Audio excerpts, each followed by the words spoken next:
Assalamualaikum warahmatullahi wabarakatuh.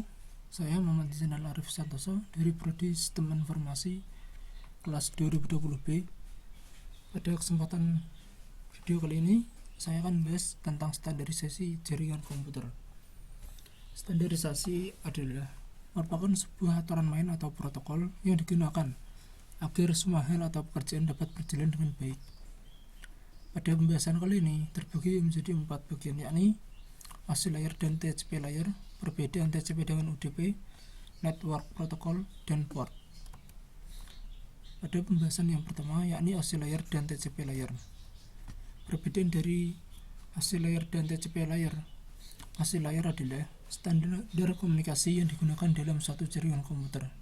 Sedangkan TCP layer adalah standar komunikasi data yang sering digunakan pada internet untuk suatu proses tukar-menukar atau saling mengirim data dari suatu komputer ke komputer lainnya dalam suatu jaringan internet. Kemudian, perbedaan layer pada OSI layer dan TCP layer. OSI layer memiliki 7 buah layer, sedangkan TCP layer hanya memiliki 4 buah layer.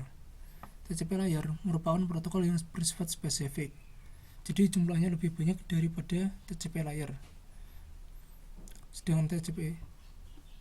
Sedangkan OSI layer bersifat independen, jadi jumlah OSI layer jauh lebih banyak daripada TCP layer. Karena OSI layer bersifat independen, sedangkan TCP layer bersifat spesifik. Kemudian, protokol yang ada di OSI layer ada 7. Yang pertama adalah physical layer, yakni layer yang mengirimkan bit-bit data. Yang kedua, data link layer yang melumpuhkan data-data bit kemudian menjadi frame dan menentukan bagaimana perangkat jaringannya bekerja. Kemudian yang ketiga, network layer adalah layer yang memberikan informasi IP pengirim maupun IP tujuan data.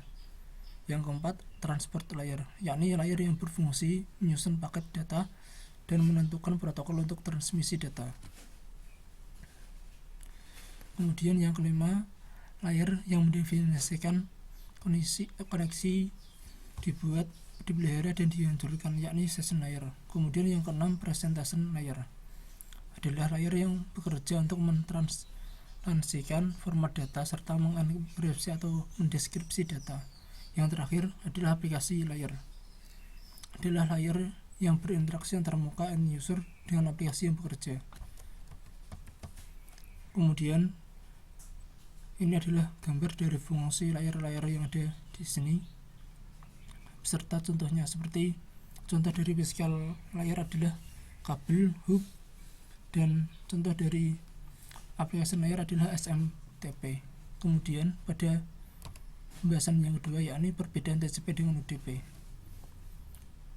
TCP adalah standar komunikasi data yang digunakan untuk saling mengirim data antar komputer dalam jaringan internet. Kemudian UDP adalah protokol yang memungkinkan sebuah perangkat lunak dalam komputer dapat bekerja mengirim pesan komputer lainnya tanpa perlu komunikasi awal. Dan ini adalah tabel perbedaan TCP dan UDP. TCP berbasis koneksi sedangkan UDP tidak. Kemudian TCP mengirimkan data secara berurutan, sedangkan UDP data tersebut tidak dikirim secara berurutan. TCP unggul dalam keandalan transfer data, sedangkan UDP unggul dalam kecepatan transfer data. TCP retransmisi, UDP tidak. Kemudian pada TCP port 16 bit ini berbeda antar port, sedangkan UDP port 16 bit ini dibagi menjadi 3 bagian. Contoh dari TCP adalah FTP, SMTP, dan Telnet.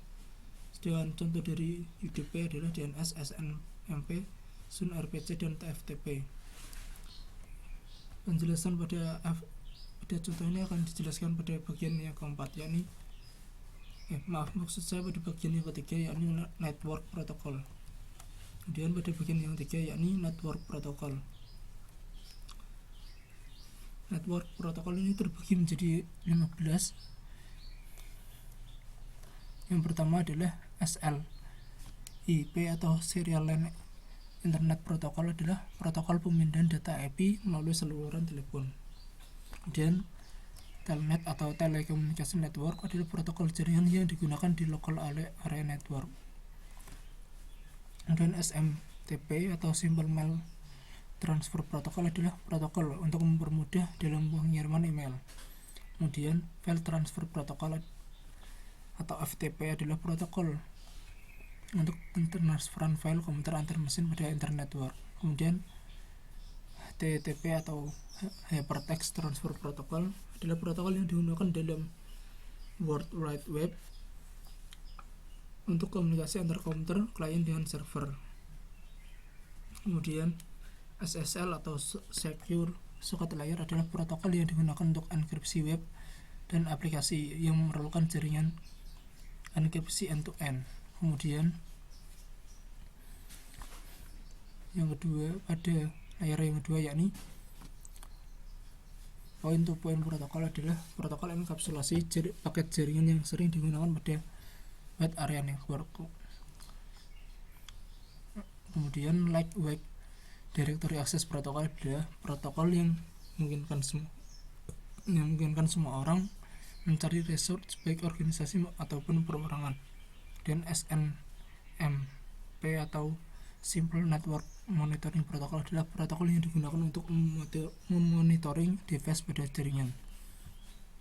Kemudian DNS atau Domain Name System adalah sistem yang digunakan untuk menyimpan nama domain pada distribut database serta pencarian nama komputer pada jaringan TCP atau IP. Kemudian HTTPS atau Hypertext Protocol Secure adalah protokol komunikasi data yang digunakan World Wide Web dalam versi aman. Jadi ini adalah versi aman dari HTTP atau Hypertext Transfer Protocol.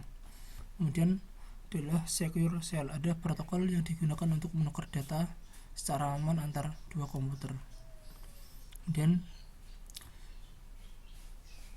Kemudian adalah Post Office Protocol 3 adalah protokol yang digunakan untuk mengambil email dari email server. Kemudian Internet Control Message Protocol adalah protokol yang digunakan sistem operasi komputer jaringan untuk mengirim pesan-pesan yang menyatakan seperti contohnya adalah bahwa komputer tujuan tidak dapat dijangkau, tidak ada jaringan, dan lain sebagainya. Dan yang terakhir adalah Internet Message Access Protocol adalah protokol standar untuk mengakses atau mengambil email dari server. Sampailah pada bagian yang terakhir yakni port. Port adalah mekanisme yang mengizinkan sebuah komputer untuk mendukung beberapa sesi koneksi dengan komputer lainnya dan program di dalam jaringan. Port ini terbagi menjadi dua, yakni reserved port dan registered port.